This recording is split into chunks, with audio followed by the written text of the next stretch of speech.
इसी गांव के एक साहब ने बताया 2 साल का बच्चा तालाब में डूब करके इंतकाल कर जाता है, मां बाप सब्र करने के सिवा कुछ नहीं कर पाते। इसी कटिहार के एक भाई ने बताया उनके वालिद रास्ते से जा रहे थे, बाइक से एक्सीडेंट होता है, वालिद साहब ऑन द स्पॉट इंतकाल कर जाते हैं। कितने हादसे अपनी आंखों से हम देखते हैं, कितने जवानों के जनाजे अपने हाथों से हम उठाते हैं। मरने वाले बच्चे भी होते हैं, मरने वाले जवान भी होते हैं, मरने वाले बूढ़े भी होते हैं। मौत का फरिश्ता कभी यह देख के नहीं आता कि आपकी उम्र हो गई कि नहीं। मौत का फरिश्ता अल्लाह के हुक्म से आता है। सुम्मा यकूनु हुतामा, एक दिन तुमको कट जाना है, मर जाना है, दुनिया से चले जाना है। कब तक रहना है नहीं पता, 40 साल भी रह सकते हो, 50 साल भी रह सकते हो सकता है कि कल की सुबह का सूरज भी तुम न देख पाओ। मेरे बंदो, ये दुनिया की जिंदगी खत्म हो जाएगी। वफिल आखिरति अज़ाबुन शदीदुन व मग़फ़िरतुम मिनल्लाहि व रिज़वान, और जब अल्लाह ताला के पास जाओगे तो वहां 2 रास्ता है, एक तरफ अल्लाह का अज़ाब है, एक तरफ जहन्नम की आग है, और दूसरी तरफ अल्लाह ताला की नेमत है, अल्लाह की जन्नत है, अल्लाह का की रजा है। अब तुम तय कर लो तुमको जन्नत में जाना है कि जहन्नम में जाना है। तुम तय कर लो, तुम डिसाइड कर लो, तुम फाइनल कर लो। वमल हयातुद दुनिया इल्ला मताउल गुरूर,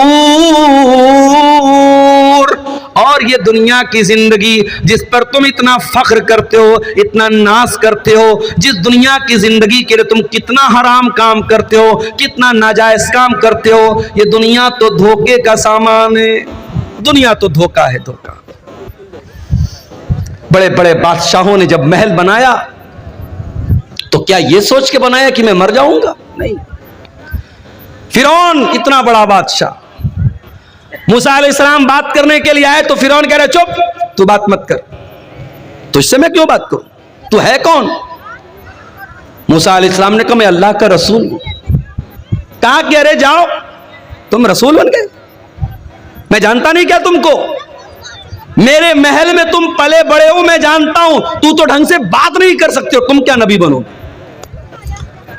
फिरौन ने हजरत मूसा का मजाक उड़ाया, क्योंकि मूसा अलैहिस्सलाम बचपन में एक आग की चिंगारी से उनकी जबान कट गई थी, इसलिए उनकी जबान में लड़खड़ाहट थी। अल्लाह की कुदरत देखो, जिस पैगंबर की जबान में लड़खड़ाहट है उस पैगंबर को अल्लाह ताला आसमान पहाड़ पे बुलाता है, कूहे तूर पे बुलाता है, और उस पैगंबर से अल्लाह कलाम करता है, बातचीत करता है। और जब मूसा अलैहिस्सलाम से अल्लाह ताला ने कलाम किया तो मूसा अलैहिस्सलाम दुआ करते हैं, रब्बिश्रह ली सदरी व यस्सिर ली अमरी वहलुल उक़दतम मिन लिसानी यफ़क़हू क़ौली। परवरदिगार मेरे सीने को मेरे लिए खोल दे, मेरे मामले को मेरे लिए आसान बना दे, और अल्लाह मेरी जबान की लुकनत को दूर कर दे, मेरी जबान की गिरे को दूर कर दे, मेरी जबान की लड़खड़ाहट को दूर कर दे, यफ़क़हू क़ौली, ताकि लोग मेरी बात को समझ सकें। तो फिरौन ने मजाक उड़ाया, कहा अरे जाओ, तुम क्या बात करोगे? अल्लाह का मजाक उड़ाया, मूसा अलैहिस्सलाम का मजाक उड़ाया। कहा कि ऐ मूसा, मैं इतना बड़ा बादशाह हूं, हाज़िहिल अनहारु तजरी मिन तहती, ये बड़ी बड़ी नदियां, ये दरियाए नील, ये दरियाए कुलजुम, ये बड़ी बड़ी नदियां, ये बड़े बड़े दरिया मेरे महल के नीचे से जाते हैं, इन दरियाओं का मैं मालिक हूं, इन नदियों का मैं मालिक हूं। अल्लाह ने कहा अच्छा, तो तुझे अपनी ताकत पे बड़ा नाज है, अपनी बादशाहत पे बड़ा नाज है, अपनी नदियों पे बड़ा नाज है, आ मैं तुझे तेरा अंजाम चखाता हूं। मूसा अलैहिस्सलाम जाने लगे, दुआओं में मेरी खुदाया असर दे, मेरी काविशों का मुझे तू समर दे, दुआओं में मेरी खुदाया असर दे, मेरी काविशों का मुझे तू समर दे। करूं अहले दुनिया के गम का मुदावा, मेरे हाथ में कोई ऐसा हुनर दे। भटकता फिरा हूँ मैं मंजिल की खातिर, जो फलदार हो कोई ऐसा शजर दे। दुआओं में मेरी खुदाया असर दे, मेरी काविशों का मुझे तू समर दे। अता कर मेरे दिल को तस्कीन या रब, मैं कब मांगता हूँ कि लालो गुहर दे। अता कर मेरे दिल को तस्कीन या रब, मैं कब मांगता हूँ कि लालो गुहर दे। मैं दुनिया के महलों का तालिब नहीं हूँ, मेरी ये दुआ है कि जन्नत में घर दे। दुआओं में मेरी खुदाया असर दे, मेरी काविशों का मुझे तू समर दे। जो माँ बाप का दर्द रखता हो दिल में, खुदाया मुझे ऐसा नूरे नजर दे। जो माँ बाप का दर्द रखता हो दिल में, खुदाया मुझे ऐसा नूरे नजर दे। खुशी दे के वापस न लेना कभी तू, न हो शाम जिसकी तू ऐसी सहर दे।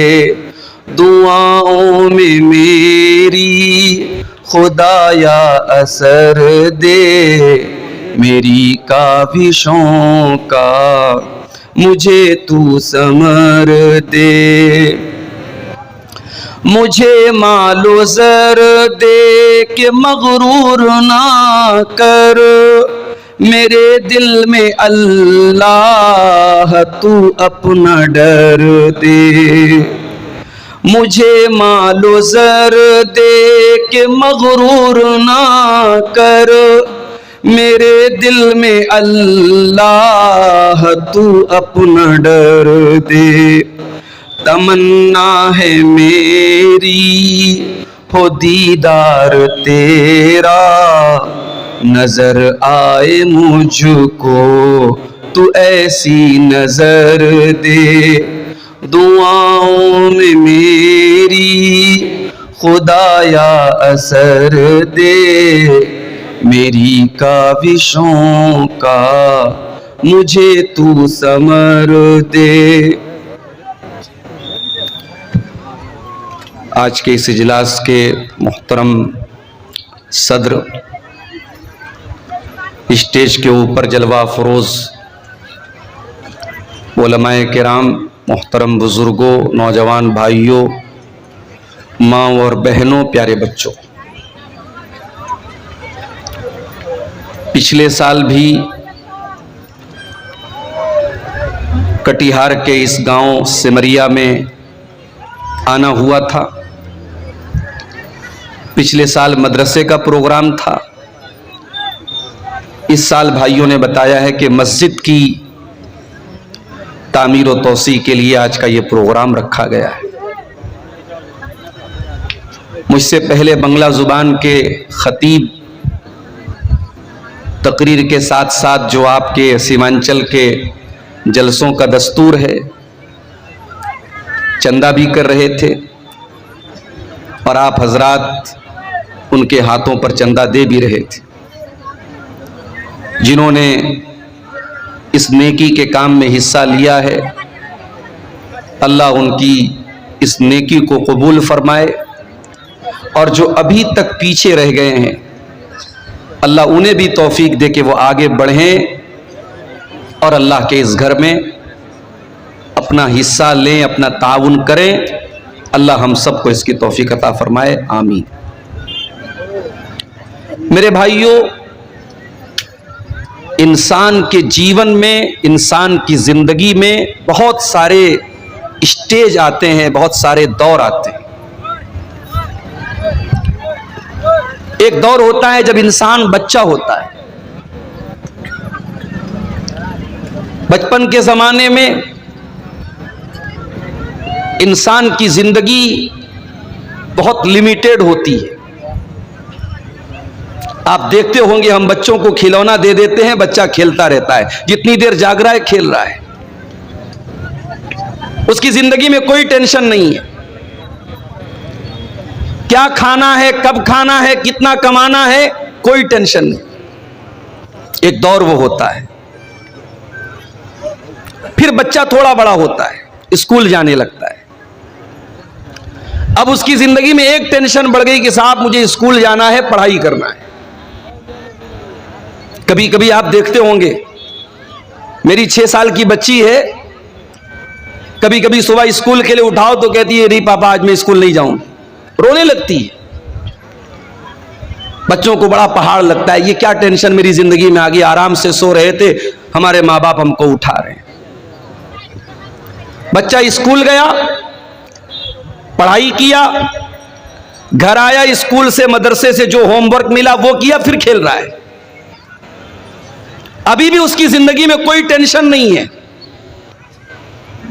न बीवी का डर है, न बीवी का खर्चा उठाना है, न बच्चों की जिम्मेदारी है, न कमाने की टेंशन है। बच्चा आजाद है, ज्यादा से ज्यादा पढ़ाई की टेंशन है।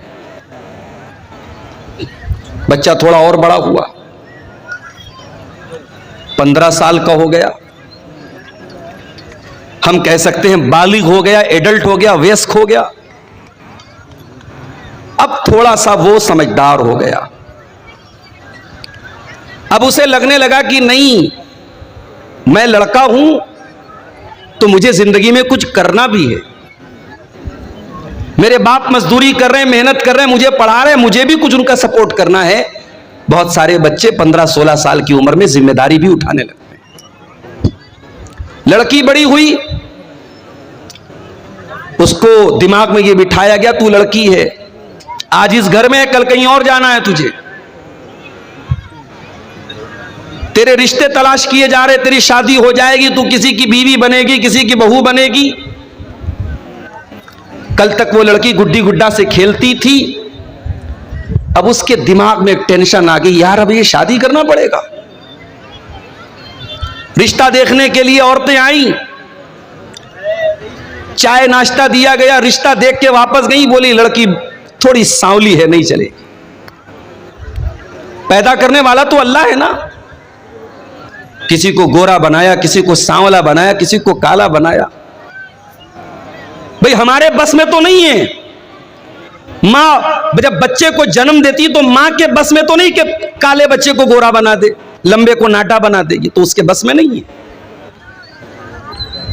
लेकिन रिश्ते की औरतें आती हैं रिश्ता देखने, क्या कह के रिजेक्ट करती हैं, लड़की तो अच्छी है, थोड़ी सी नाक चिपटी है, थोड़ा सा रंग दबा हुआ है। अब वो लड़की जो बेचारी सज करके संवर करके आई थी, मेकअप करके आई थी, चाय लेकर के आई थी रिश्ता देखने वाली औरतों के सामने, और वो जब रिजेक्ट कर देती है तो ये जो रिजेक्ट हो जाने का जो असर है वो लड़की के दिमाग में मायूसी पैदा करता है। बहुत सारी लड़कियां बीमार पड़ जाती हैं जब बार बार उनका रिश्ता लोग देखने आते हैं और रिजेक्ट करके चले जाते हैं। कुछ लड़कियां ऐसी भी होती हैं, बड़ी पढ़ी लिखी हैं, दीनदार हैं, नमाजी हैं, पर्दा करने वाली हैं, किरदार की अच्छी हैं, कैरेक्टर की अच्छी हैं, बस बेचारी थोड़ी सी सांवली है उनका रिश्ता जब बार बार रिजेक्ट होता है तो उनको तकलीफ होती है।